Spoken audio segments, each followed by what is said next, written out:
the car keys and rushed out of it. I read my book titled Colors of Love.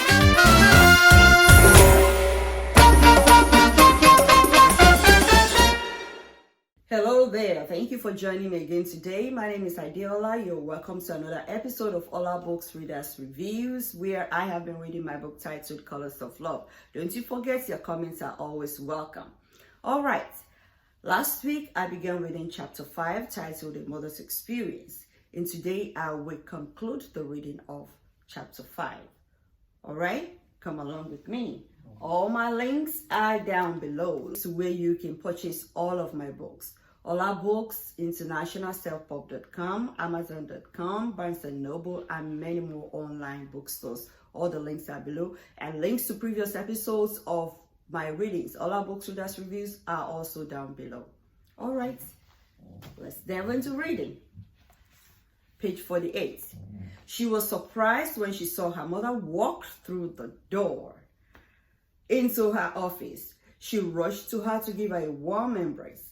Tears of joy rolled down her cheeks as she repeated, "I love you, Mom. You couldn't have come at a better time." She gave her mom the keys to her apartment and put her in a cab. "Go home and wait for me. I must work late today because I accepted the offer. I should be with you in about 3 hours. Call me as soon as you get into the apartment." Omolara settled in. She was glad to have a warm apartment to herself. She made herself a cup of coffee with some biscuits she found in the refrigerator. She had dozed off when Carrie walked in. She was so tired she didn't even stir in her sleep when Carrie walked in. Carrie cleared the coffee table of her empty cup of coffee and paper napkin of biscuits. She undressed and was walking past her sleeping mom on the couch into the kitchen when she woke up.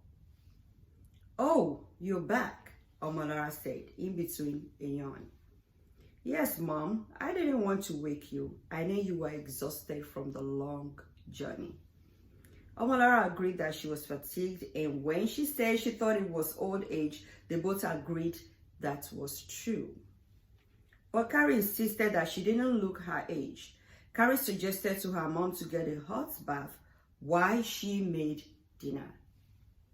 While her mother was in the bathroom, Carrie opened a can of beef soup, dumped it into a pot, and let it simmer for a couple of minutes. She then added some powdered hot pepper to give it that spicy taste her mother loved. While waiting on the soup, Carrie toasted some slices of bread and made tuna.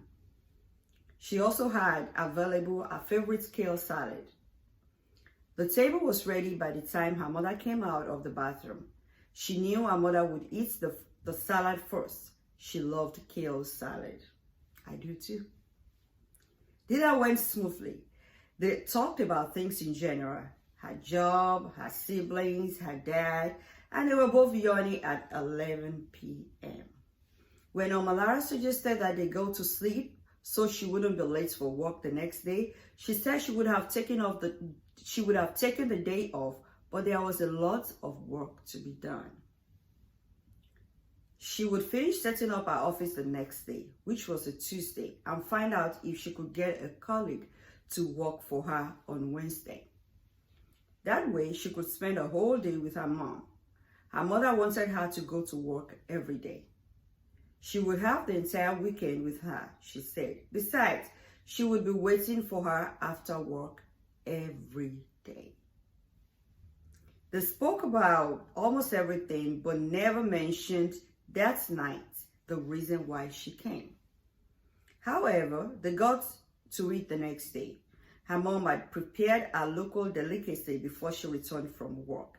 It was her favorite spinach soup, cooked with three different blends of pepper: bell pepper, habanero pepper, dry chili red peppers, and onions, popularly called a foriro.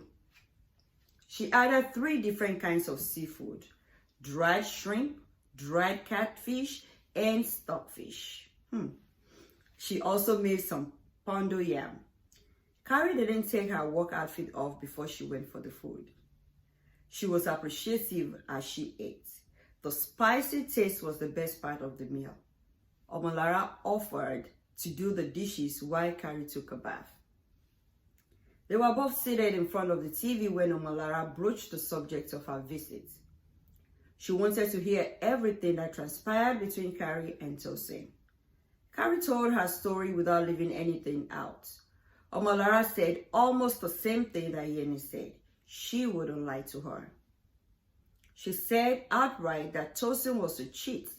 He might claim to love her, but she didn't believe in such a love that keeps secrets and other affairs. What would he do after they were married?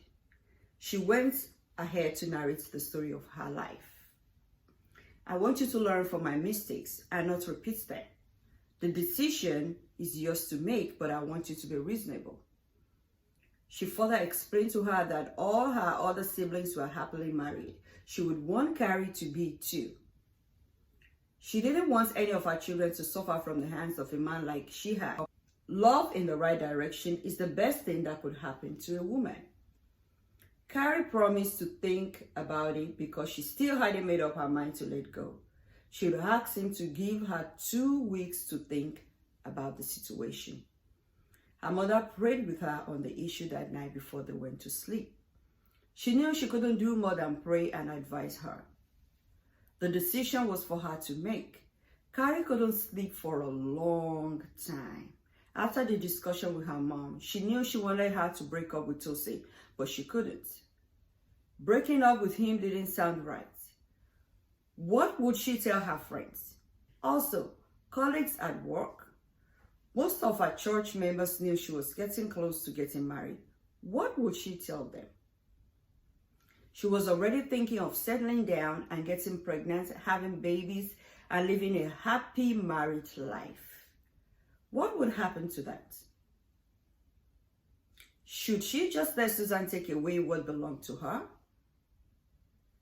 If Tosin is choosing me over her, then I am the winner. That was her thoughts. I shouldn't let the devil possess my possession. Tosin keeps saying he loves me, not Susan. That's all I need.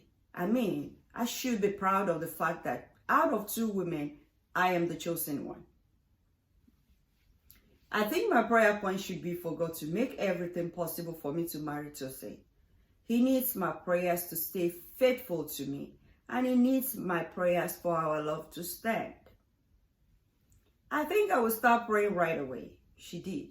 Her prayer points were for God to keep Tosin for her, give him the grace to stay away from other women, and for him to love her more. With that prayer said, she fell asleep.